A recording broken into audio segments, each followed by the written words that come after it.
I dreamed of a city called heaven, a land so bright, so fair. When I entered the gate, I cried holy, and the angels all met me there. Well, they carried me from mansion to mansion. Good afternoon. My name is Eileen McGuckie, and I am proud to be president of Montgomery Preservation. Thank you for joining us on this happy occasion. Awards are our opportunity to celebrate the accomplishments of extraordinary people from all corners of Montgomery County. It is MPI's great honor to showcase dedicated property owners and creative nonprofits, as well as talented architects and builders. MPI presents these awards every year to help our neighbors and our public officials understand why it's important to provide a future for our past. Local history and architecture provide a solid foundation for understanding and interpreting what we see around us, who we are, and what we value. It's inspiring to meet those who care about the physical evidence of our past and act to ensure that it will be here for those who come after us. So today, we recognize private and nonprofit projects in Tacoma Park, Poolesville, Brookville, Boyd's, and the Ag Reserve. You will enjoy meeting these owners along with those who helped to make each of these projects a success. The 2022 Michael F. Dwyer Award is presented for preservation and adaptive reuse of the historic Franklin Veers House in Poolesville to create locals, bakery, cafe, and restaurant. This award recognizes work in the spirit of Michael Dwyer, mentor to generations as the first and longtime historian for the Maryland National Capital Park and Planning Commission. Knight Kiplinger will provide a short history of Poolesville and the Franklin Veers House.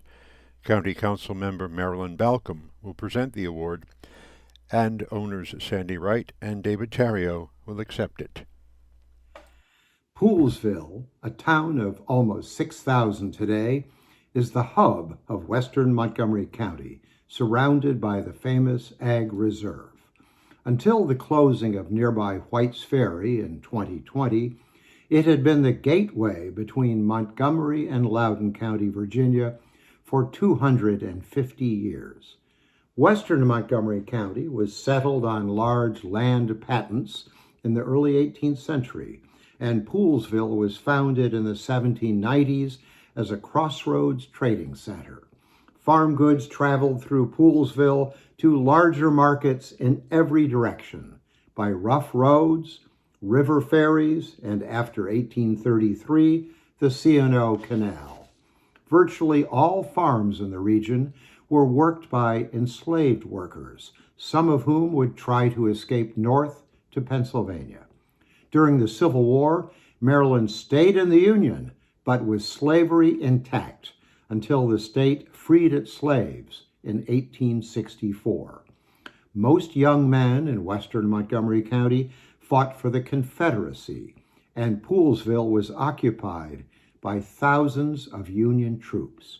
Poolesville's commercial vitality declined when the B&O Railroad ran the new Metropolitan branch well to its north in 1873. The C&O Canal finally closed in 1924. Poolesville's population of 325 dropped to just 161 by 1950. In 1956, Poolesville's small junior-senior high school saw the county's only desegregation protests of any major proportions. Angry and ugly, but without violence, they subsided in a few weeks. Today, Poolesville High is a diverse and sought-after magnet school. In the 1970s, Poolesville created its own municipal utilities and welcomed developers of homes that were moderately priced by expensive Montgomery County standards. The population soared tenfold from 349 in 1970 to 3,428 in 1980. The Franklin Veers House, today the site of Locals Market and Cafe, was built in 1844 by a successful young contractor. He was descended from early settler Daniel Veers, who, after starting as a tenant farmer in 1749, bought 305 acres of his own in 1766 in Sugarland 100, southeast of today's Poolesville. Two Veers family members fought against the invading British at the disastrous Battle of Bladensburg in 1814. A younger maternal cousin of Franklin Veers, Colonel Elijah Veers White of Poolesville, would become a famous Confederate cavalry officer. Franklin Veers's household in 1844 included, besides his wife and two small children, two carpenter's assistants and a family of 5 enslaved workers. 2 years after building his own house, Veers's crew built 2 Poolesville churches that stand today as landmarks: St. Peter's Episcopal Church, 1845 to 1847, and the Poolesville Presbyterian Church, 1847-48. After Veers died in 1857 at 39, his widow Anne, 10 years younger, married one of Veers's carpenter's lodgers, William Walter, who was 2 years younger than she was. During the Civil War, by legend, a Confederate soldier pursued by Union forces occupying Poolesville took refuge in the Veers home, where he hid under a portly Veers household slave, in her bed, under the covers. He avoided detection and escaped. The Veers home had a succession of locally prominent owners in the 20th century, including members of the Selman, Willard, Pendergast, and Stevens families, before becoming a gift shop and today's popular Locals restaurant and market. Hi, I'm Councilmember Marilyn Balcom, and I'm very pleased to be presenting this award today. MPI presents the 2022 Michael Dwyer Award to Sandy Wright and David Terrio for adaptive reuse of the historic Franklin Veers house as a bakery, cafe, and restaurant, serving the local farm-to-table food in a beautiful setting in the agricultural reserve. The result is a gathering place for local residents and tourists that not only preserve the historic house, but retains the character of the neighborhood. In the 19th century, this part of Poolesville contained a mix of residents and businesses. Today, it's a meld of new businesses, residential use, with a museum operated by Historic Medley. The restaurant Locals retains its homey image by keeping the house nearly intact.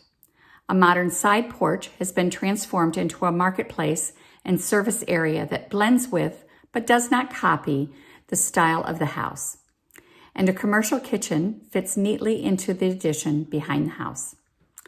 The owner's focus was on preserving the historic house and surrounding yard, while performing necessary repairs and upgrading HVAC and electrical systems and restrooms, along with meeting municipal codes requirements to meet the needs of a modern restaurant and community gathering place. Every time I'm in there, I run into somebody I know, and it really creates a homey town feeling. To the extent the code allowed, they retained the house's historic floors, exterior Seneca sandstone thresholds, fireplaces, doors, windows, woodwork, hardware, and staircases. And they saved the small wrought iron fence around the yard, which they turned into a charming little patio with wrought iron tables under a stately ginkgo tree. Each of the house's 4 rooms has been set up for dining, with rotating art exhibits by local artists on the walls. This project has breathed new life into the historic Franklin Veers house and the Poolesville Historic Districts. Thank you and congratulations. It's our pleasure to accept this award. We are so pleased to have had the opportunity to restore Poolesville's Veers House and to make it into Locals, farm-to-table bakery, cafe, and restaurant. Historic Poolesville's location in the agricultural reserve couldn't have been more perfect. Thank you again for this honor. Our next Montgomery Preservation Award is presented for renovating and enlarging an early 20th century bungalow in the historic district of Tacoma Park. Jim Douglas will give us some historical context. Architect Eric Saul and builder Jesse Allen will tell us about working on the project. County Council member and former Tacoma Park Mayor Kate Stewart will present the award, which will be accepted by owners Dale and James Sloan. Hello, my name is Jim Douglas, and I am the archivist at Historic Tacoma in Tacoma Park. When the B&O Railroad completed its metropolitan branch in 1873, a new era began in Montgomery County. Perishable produce could now be shipped quickly by rail to markets in Washington, D.C. Railroad suburbs like Kensington and Tacoma Park sprang up along the route. Developer B.F. Gilbert purchased 100 acres in 1883 along the railroad at the Maryland District Line to create, in his words, a high, healthful, convenient, and pleasant place of residence with no malaria, no mosquitoes, pure air, and delightful shade. He called his new community Tacoma Park. Gilbert acquired additional properties in the next few years, expanding the size of his Tacoma Park community. Early Tacoma Park was a handful of houses and businesses along dirt streets with no sidewalks. It was country living with wells and vegetable gardens, stables, and chicken coops. In 1890, the town of Tacoma Park, Maryland was incorporated by the state of Maryland. Gilbert became the first mayor. The new town began investing in streets and sidewalks in its own water and sewer system.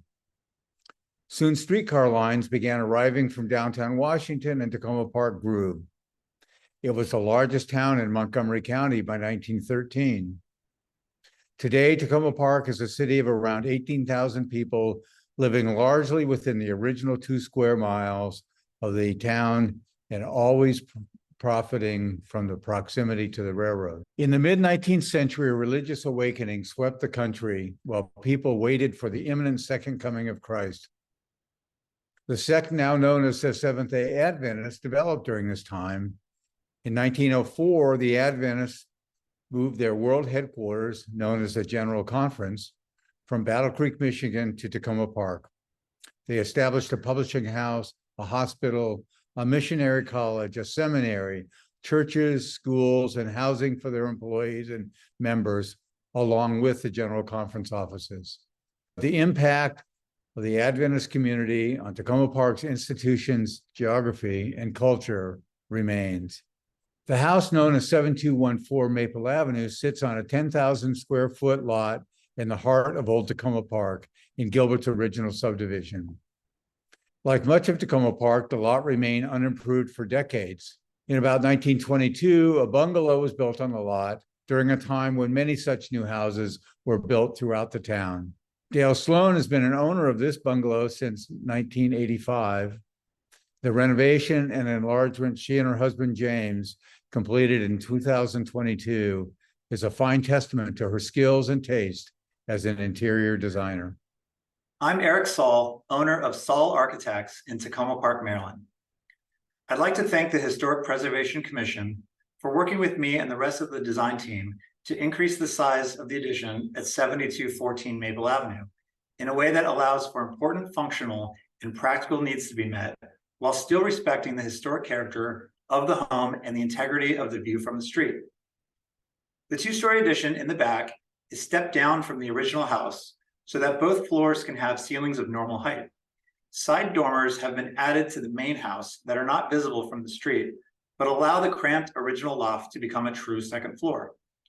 The metal spiral staircase from the living room to the loft remains in place, but the original front bedroom has been replaced by a 2-part staircase with a landing that looks like it has always been there, but still meets modern building codes. Critically, this allows the existing second floor to be legally habitable, creating much needed square feet of new usable space for the owner's family. I'm pleased to be part of the design team that turned this small 2-bedroom bungalow into a 3-bedroom, 3-bathroom house with a spacious living room, kitchen, and a great room.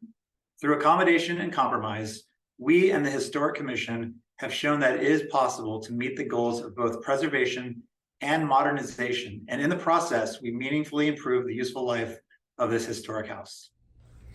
Hi, I'm Jesse Smith from J. Allen Smith Design Build.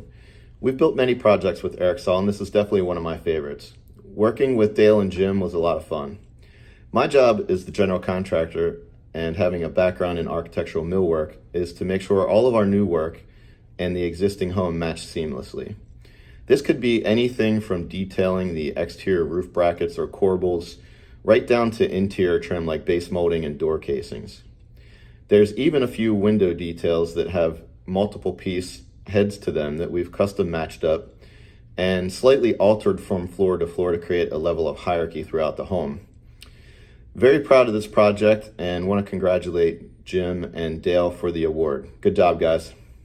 Hi, I'm Kate Stewart, Montgomery County Councilperson representing District 4, and I am thrilled to be able to award this Historic Preservation Award to the Sloans for their wonderful 1920s bungalow that they have upgraded for modern sensibilities and kept the true historic look and feel of this bungalow. I know Jim and Dale spent a lot of time thinking about how their home fits into the community in Tacoma Park, and we so much appreciate the time and care that they took. And today we were wonderful to present this award to them for all their hard work. Thank you very much. We're Dale and Jim Sloan.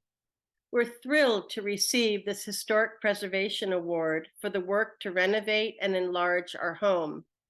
7214 Maple Avenue is a frame bungalow that is a contributing resource in the Tacoma Park Historic District.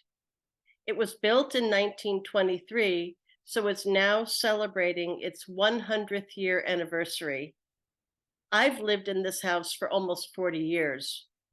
We love Tacoma Park and the Maple Avenue community too much to relocate. However, we want our house to accommodate our changing needs as we grow older. We also want to make it easy for family to visit. A primary bedroom and enlarged full bathroom on the first floor will allow one-floor living if stairs become difficult. The second floor now has 2 bedrooms, 2 bathrooms, and its own sitting room. It is now also high enough for 6-footers to stand up in, and it is now accessible by a legal staircase, a big plus. The new 10 by 21 foot open deck on the rear of the house makes a nice transition from the indoors to the back garden. The decision to renovate took 3 years. Many variables were considered, such as the extent of the renovation, the financial impact, and the ability of the design team to work well with the Historic Preservation Commission. Eric Saul was selected as the architect, and J. Allen Smith Design Build was the contractor. We are very happy with the results and would do it all over again.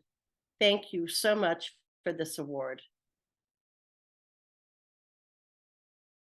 This award recognizes Eagle Scout Zachary Ransom and members of Boy Scout Troop 496 for a historically appropriate reconstruction of the outhouse behind the 1895 Boyd's Negro School.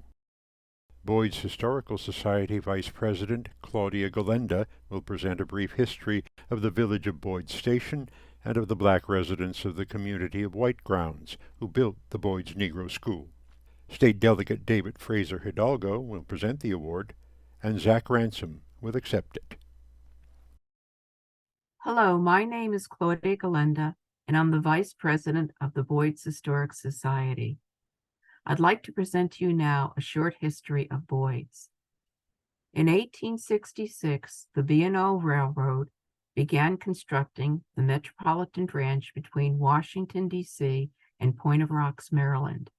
The contractor for 7 of the sections was Scottish immigrant James Boyd.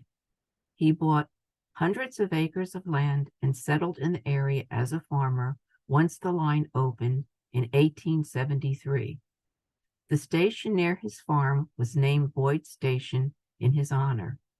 White residents, many from families who had owned farms in the area for decades, worked together to create institutions for a new village near the station. A one-room school for white children in 1868, a Presbyterian church in 1870, and a store in 1873. At the same time, Black residents who had been enslaved on farms in Boyd's worked together to build a community down the hill from Boyd Station in a community called White Grounds. St. Mark's Methodist Episcopal Church was built on land acquired from James Boyd, and in 1878, a school opened in the church. The first teacher taught an average of 26 students per day and a total of 60 different pupils. In 1895, the Board of Education bought a half-acre property near St. Mark's Church, and the men of the White Grounds community built a one-room frame school measuring 28 by 22 feet. The first teacher in the new school taught an average of 40 students per day and a total of 85 different pupils. This building served as a school for Black children in the area for the next 40 years. In the early 2000s, White Ground community elders shared 70-year-old memories of rural life in small homesteads with no electricity or running water, raising chickens and pigs, and growing gardens. They also recounted long walks to school with brothers and sisters. The school's last teacher, Miss Lillian Driles, grew up in Anacostia and had a teaching certificate from Minor Normal School in D.C. With her, school started every day with a hymn, a salute to the flag, and the Lord's Prayer. The school had grades 1 through 7.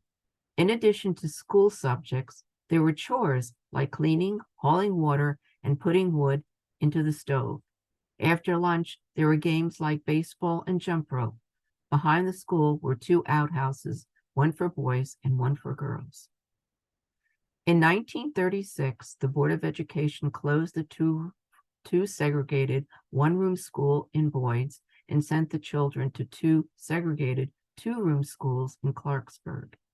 In 1937, the Board of Education auctioned off the former school in White Grounds to a local married couple, and the building served as residence for the next 30 years. The outhouse restored by Zach Ransom and Boy Scout Troop 496 likely dates to this time. The building then stood vacant for some 10 to 15 years until the Boyd's Historic Society bought it in 1980 and began restoration. The 127-year-old historic Boyd's Negro School stands as a testament to the efforts of the White Grounds African American community to educate and create a better life for their children.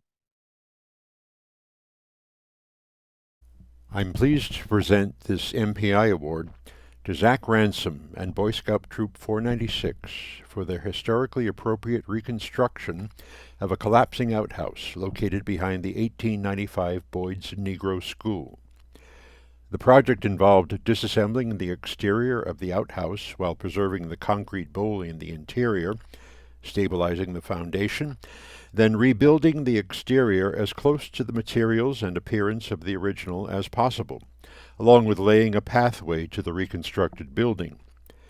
The work was an Eagle Scout project for Zachary Ransom, using volunteers from Poolesville Boy Scout Troop 496, all under the direction of a coach, Wes Highfill, of Highfill Custom Woodworks. Working with his coach prior to beginning construction, Zach drafted the construction drawings, prepared lists of the materials that would be required, and found donors for the materials needed for both the reconstruction and pathway. He personally got all the necessary construction permits and worked with the Boyd's Historical Society to get a historic area work permit from the county, along with approval of the planned reconstruction from the Maryland Historical Trust. Zach set up the work plans for each construction day and, along with his coach, led the volunteer scouts to complete each day's work. Congratulations, Eagle Scout Zach Ransom and Boy Scout Troop 496.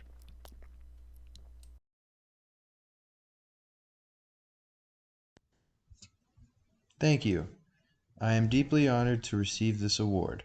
Additionally, I want to personally thank Wes Highfill for his help as my construction mentor and Claudia Golenda for her help as a project mentor. The Boyd's Historical Society has assisted me with planning and navigating legal regulations for the project and much more. This experience has given me so many lifelong lessons, like how to turn a grass field into a quicksand like mud. This was unintentional. Also, we definitely didn't intentionally get a car stuck in there. Adaptability was a trait that was vital to completing my Eagle project. Throughout the project, I became better at adapting to challenging situations and addressing issues that arose. Because my project had many parts to it, I had to spend a lot of time planning how to correctly install signs, drainage tubes, and yes, even toilets, which is more complicated than you might think. Also, the one we made did not look like that. It looked like this. However, I did not have the foresight to detail everything and would have to find solutions to problems on site.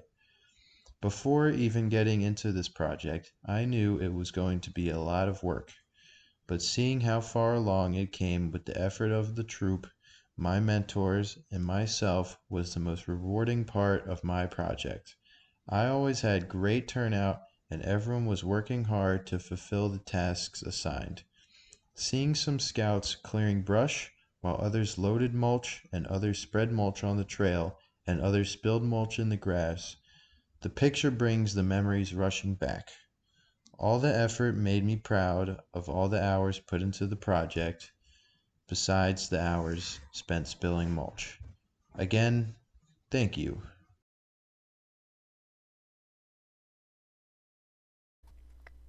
The next 2022 award recognizes architect Mish Bose for preservation and adaptive reuse of a 1920s one-car garage in Brookville as a modern cottage. Historian Bob Hines will describe the impact of the introduction of the auto age on the town of Brookville, which sat at the intersection of two important roads in the 1920s. County Council member Don Lutke will present the award, and architect owner Mish Bose will accept it. Welcome to an aerial view of a changing town. Brookville, December 1937. Just over 15 years earlier, the Brookville Pike was paved. And as you can see in this map, the blue indicates pavement and the red indicates gravel and dirt. When the road was still macadam and dirt, wagons traveled on Georgia Avenue as the age of the horse was ending. The paving and widening of the road had a big impact on the town, including the move of the Methodist Church to the west side of the street. The age of the automobile has arrived, and with it a need for both storage and, more importantly, repair shops.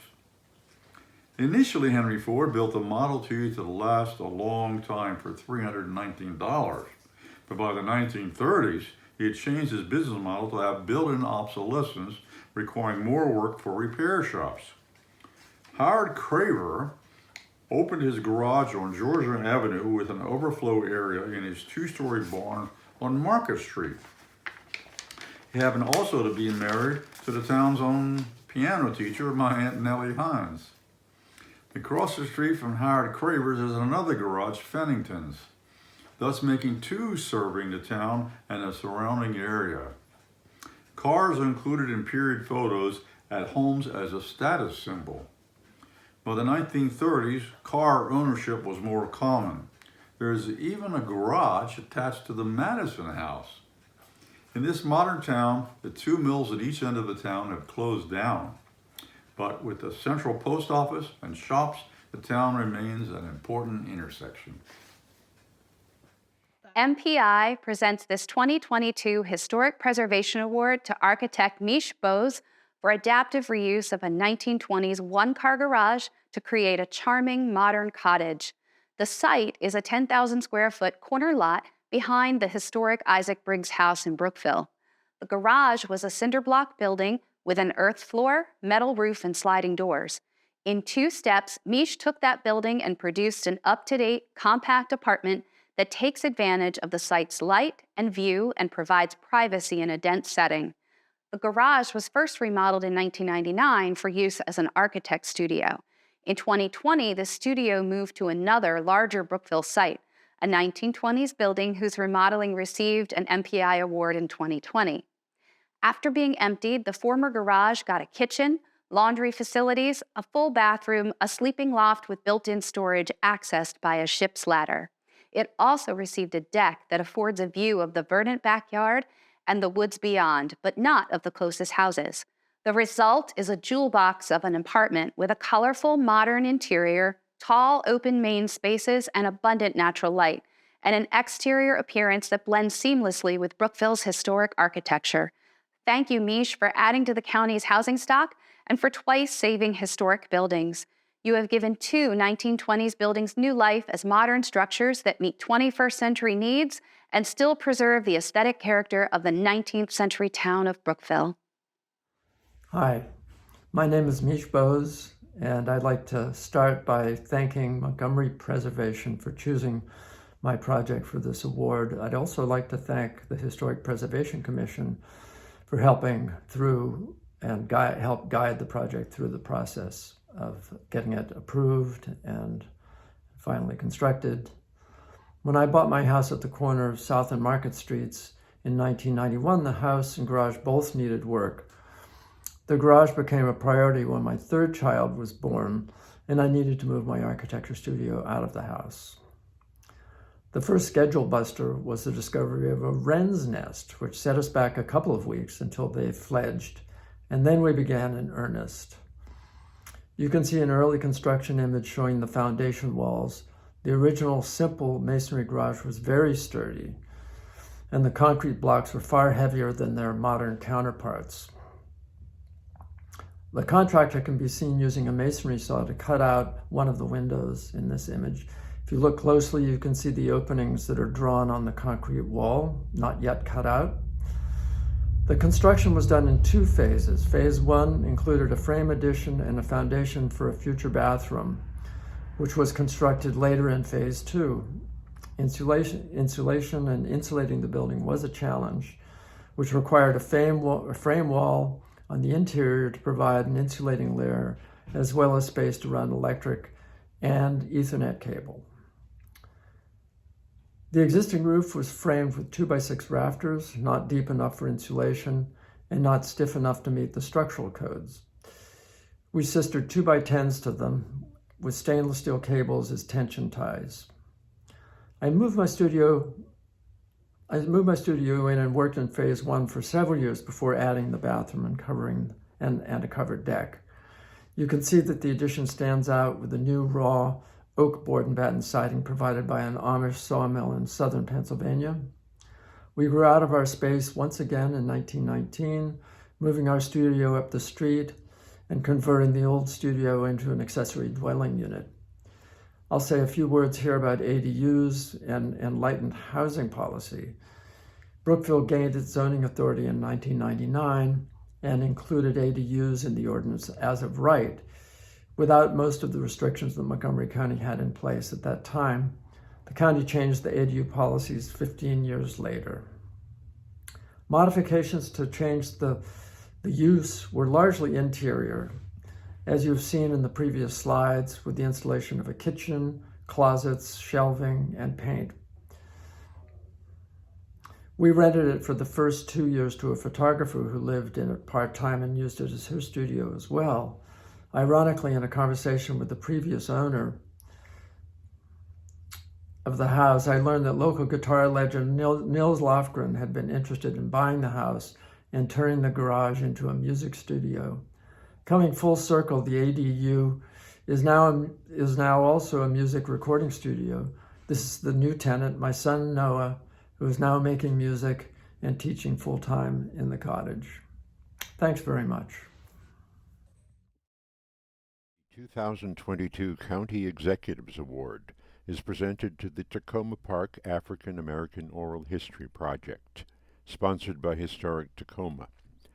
County Executive Mark Elrich will present the award to Susan Schreiber on behalf of all those who have worked and are still working on this project. Hello, I am Diana Cohn, President of Historic Tacoma, a nonprofit organization founded to preserve the heritage of Tacoma Park, Maryland, and Tacoma Park neighborhood of the Washington, D.C. In 2019, Historic Tacoma launched an initiative aimed at collecting the stories of African American families who settled in Tacoma Park beginning in the 1920s and 30s. Through subsequent decades, these families forged their own cohesive, resilient community in the midst of racial and economic discrimination. The team that came together for this project, including an oral historian and a documentary filmmaker and community members with their own knowledge and skills, focused on conducting oral histories with older residents, current and former, who grew up in Tacoma Park. The individuals interviewed to date have been generous with their time, their memories, and their insights. We are so proud that their efforts and achievements are being recognized with this award. So this initiative really evolved from a chance encounter. I'm Denny May, a former resident of Tacoma Park and former professor at Northern Virginia Community College. And on a summer afternoon in 2019, I attended the 90th birthday party for Roland Dawes. Roland is longtime business owner who still showed up at the unisex barbershop on Carroll Avenue, now managed by his sons. He showed up with a truck featuring the logo of his hauling business parked in the lot across the street. Roland had also served on the city council back in the 80s. Given his age and prominence among African American residents for many decades, his birthday celebration was quite a gathering. At the end of the afternoon, I came home with a newfound realization that there were still a number of older African Americans still around who had long histories in the community. I felt a sense of urgency about learning and preserving their stories while they're still around. And this I shared with Susan Schreiber, who had recently retired from a career focused on connecting people with social history. She was a neighbor. As we brainstormed about what might be possible, we reached out to our neighbors, Michael Fincham, a documentary filmmaker, and Ali Khan, a folklorist with deep experience conducting oral history interviews. Both were immediately excited about the possibility of collecting and filming the life stories of older African Americans from our community. They deserve much of the credit for the success of this effort. We were able also to assemble a working group of members of the African American community who have been critical to the ongoing work of the project. I'm Ali Khan, and I'm conducting the interviews for the Oral History Project. Over the past 3.5 years, in spite of COVID delays, we're proud to say that we've produced 2 videos. The first one, Doing Oral History, an Introduction, uses clips from our interviews to teach viewers about the method and value of documenting lived experience through people's words and memories. We also developed supplemental guidelines for teachers and students to accompany the video, which Montgomery County Public Schools is now using in 9th grade classrooms. The second film, They Called Him Mr. Lee, explores the life and legacy of Lee Jordan, legendary coach, mentor, and community activist. It's now being screened across Tacoma Park, as well as in classrooms around the county. Tracy Oliver Gray, Montgomery County Public Schools Supervisor for Social Studies, said, "One of our goals in social studies is to help students to become change makers. Mr. Lee's commitment to social action is a fantastic example of what it means to be a change maker." I'm Michael Fincham, the filmmaker who's been shooting and editing interviews with members of the Black community. We are now finishing the third and final video in this series, a video that reviews the rise of the Black community in Tacoma Park. Where did the earlier generations come from? How did they get here? And how did they and their families manage to build such a vibrant Black community? A city within a city, as one interviewee puts it. Our storytellers are the sons and daughters of men and women who uprooted their lives in places like Mississippi and North Carolina and Virginia. They talk of their parents who fled racism, seeking work and new lives in a small town next to Washington, D.C. They tell stories of attending segregated schools up here and then adapting to white schools, newly integrated white schools. Stories about attending the Black church and school up on the hill section of Tacoma Park. Stories about playing sports with the Black and white boys clubs organized by Lee Jordan, the community leader. Stories about finding work opportunities with people like Roland Dawes, a Black entrepreneur who gave many young Black men their first jobs driving trucks for his successful truck hauling businesses. Out of all these stories, one story of how a community came seeking freedom and work, and how they stayed and managed to build with their energy and their drive the diverse community that is now Tacoma Park, Maryland. As the county executive of Montgomery County and a resident of Tacoma Park, I'm excited about Historic Tacoma's African American Oral History Project. It shines a light on the history of the Black community by connecting with older individuals who've shared their experiences growing up in mid-century Tacoma Park. I thought I knew about Lee Jordan when I came on to the City Council in 1987. Lee was already a hero and a legend in the community, and his work with the children of our community was recognized and appreciated by everyone. He was a school janitor who coached and mentored hundreds of young people over the decades, both Black and white. But the project's video, they called him Mr. Lee, brings into focus the racial challenges African Americans faced in Montgomery County. Not only attending segregated schools, but having to fight for basic services whites took for granted, like places to gather for sports and recreation. The video highlights Jordan's leadership and tireless advocacy on behalf of the Black community. I'm pleased to present the County Executive's Award to Tacoma Park African American Oral History Project. The interviews collected by this project and the videos made from them have meaning not only for the people of Tacoma Park, but for all the residents of our county. Thank you so much, Mark. We launched this project with a sense of urgency to preserve the stories of Black community elders who grew up under segregation and the decades that followed, and also to elevate their voices and the knowledge they impart to us in the most personal way. The success of the project owes so much to so many. Our phenomenal documentary team, Ali Khan and Michael Fincham, Denny May, who among other things researched city records to illuminate the Black community's relationship with the white Tacoma Park city government over critical decades. Educators and community advisors who helped us identify thematic content and review video drafts. And including Raman Culver at Montgomery Blair High School, who narrates our first video doing oral history and introduction.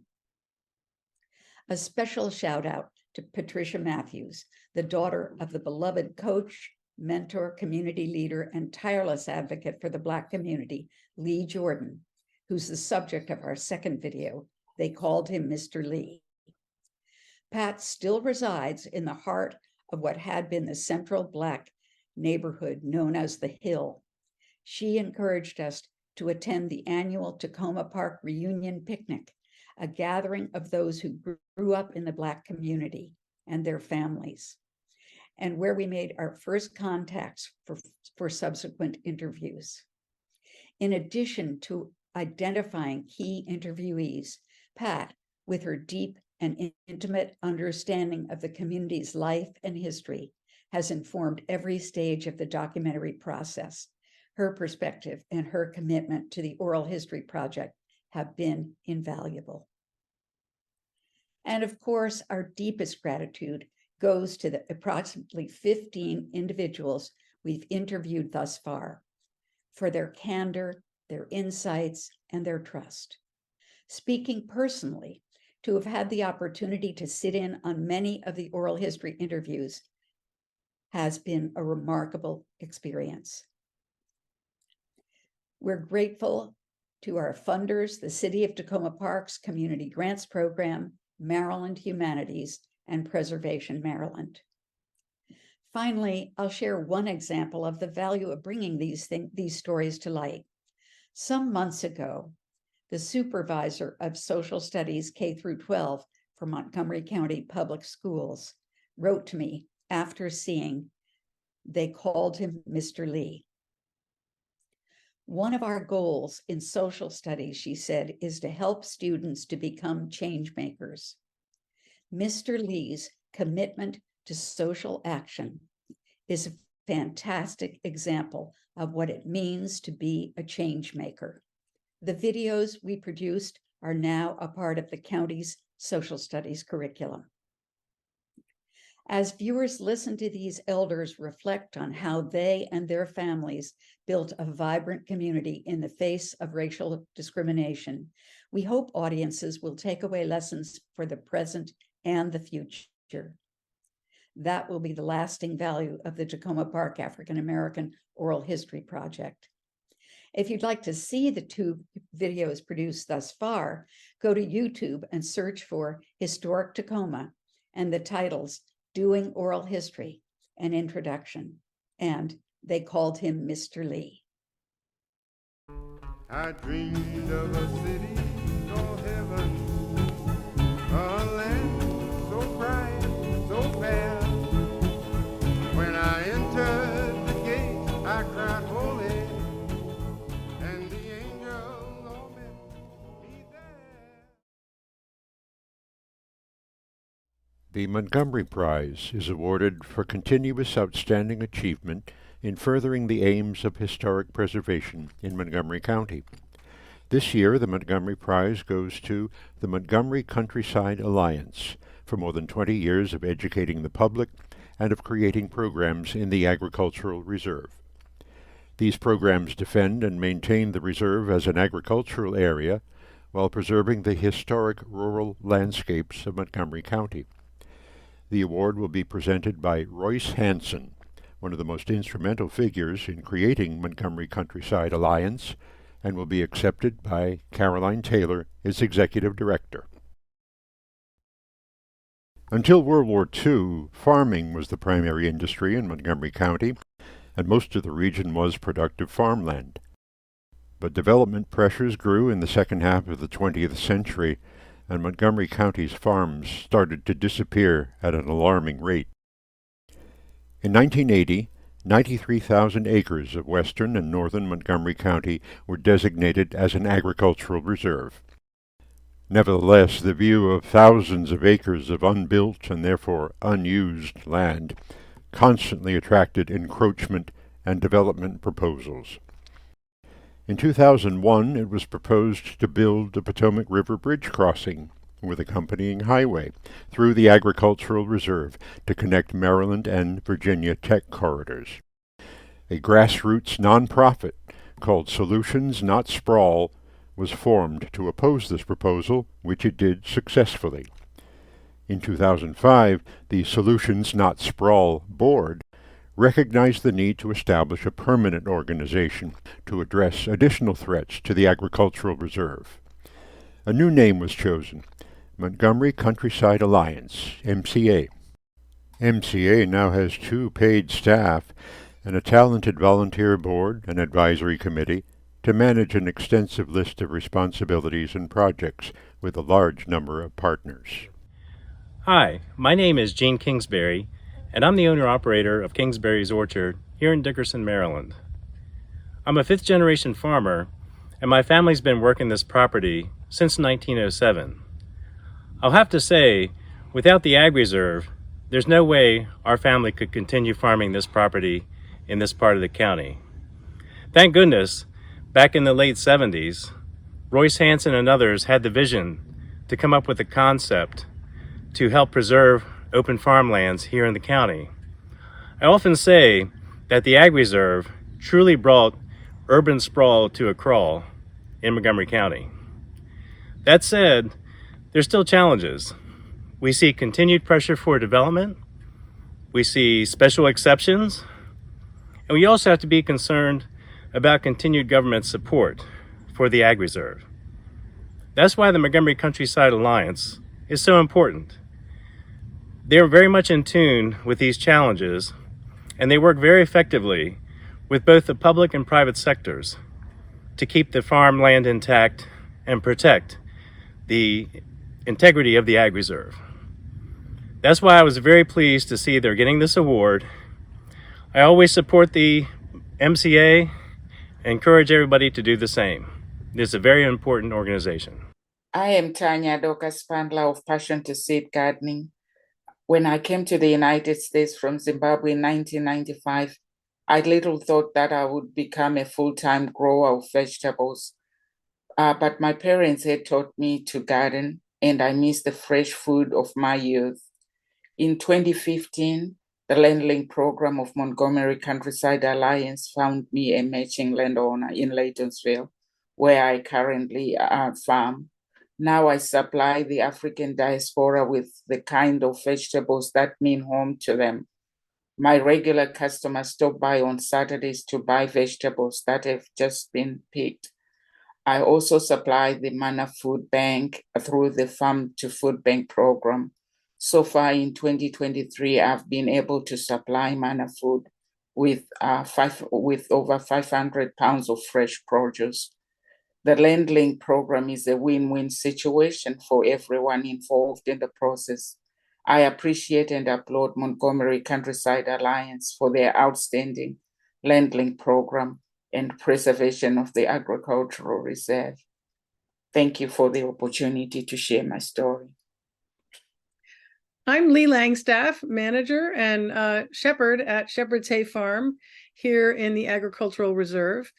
Our primary focus here is on raising sheep to produce beautiful and versatile wool, which we make available in various forms, from raw wool to yarns and sheepskin pelts, and in a variety of natural colors. We also sell custom butchered lamb. And in addition, we lease 100 acres to a longtime local commodity farmer who produces soybeans, wheat, and corn here. We're trying really hard here to manage our piece of the reserve in a way that honors the agricultural heritage of the area, respects the land, and provides wildlife habitat diversity, all while sustainably producing products of value to local and regional consumers. I'm past president of the Maryland Sheep Breeders Association and current president of the Montgomery Countryside Alliance. I became involved with MCA because it's the organization that beats the drum in support of the Agricultural Reserve and seeks to ensure that the gift of forward thinking that created it continues to be not just cherished, but fought for. An important role, I think, for MCA is to explore and encourage support for current and emerging agricultural endeavors that are viable, sustainable, and relevant to the community, as well as consistent with healthy, functioning natural systems, so that together they can continue to provide important benefits locally and regionally into the future. I'm Royce Hansen, and I'm pleased to present the Montgomery Prize to the Montgomery Countryside Alliance. This is an unusual recipient of this prize because it is not involved in protecting a specific property, but rather a third of the county, which contains about half of all the historic resources of Montgomery County. I'm reminded of comment of Will Rogers when I think of the Countryside Alliance and the scope of its responsibilities. Rogers said, buy more land. They ain't making any more of it.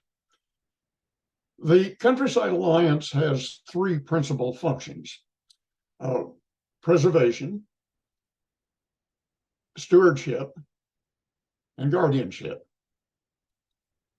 As a preservationist, it is concerned with the overall protection of the agricultural reserve and its maintenance as a working landscape in the region. As a steward of the land, it is involved in helping make the transitions that always occur in agriculture. As in our county, it has changed from a tobacco culture to the farming of grains, to dairying, to the commodities of corn and soybeans, and more lately, the redevelopment of a robust table crop industry and a flower and nursery industry. As a guardian of the reserve, the Countryside Alliance works closely with the county council, with the state legislature, with the county executive and others in order to protect the integrity of the reserve. For all of those reasons and for all of those activities, it is my pleasure now to present the Montgomery Prize to the Montgomery Countryside Alliance. I am inspired by the stories that have been shared today, the various projects. I hark back to Zach's words about what keeps us going and what makes us successful: tenacity, and you mentioned it, adaptability. And for the reserve to survive, we need both of those things. We need also collaboration. And for each of you here, you have a role in the long-term protection of and the viability of the agricultural reserve, whether it's your role as a governmental or elected official, whether it's as a consumer or a tourist. We need you to come to the reserve. We need you to buy from our farmers and support them. And this award is more for those farmers whose tenacity, whose adaptability, whose extraordinary craft keeps the agricultural reserve going. So I thank you so much, and I so appreciated the stories that were told here today. Thank you.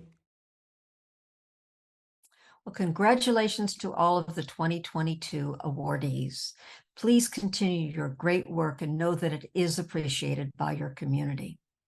I'd like to recognize the co-producers, Sandy Heiler and Kathy Mack, and thank all volunteers who made this program and event possible. They support MPI while at the same time tackling preservation concerns in their own neighborhoods. I'd like also to recognize former winners of the Montgomery Prize who are here with us today, Gwen Wright and Judy Christensen, and the MPI board members who are present. Hoping that you will be inspired to suggest an award for next year, MPI has 2023 nomination forms on our website, montgomerypreservation.org. Thank all of you for being with us today. I dreamed of a city called heaven, a land so bright, so fair. When I entered the gate, I cried holy, and the angels all met me there. Well, they carried me from mansion to mansion. Oh, what a sight I did see. Well, I said, I won't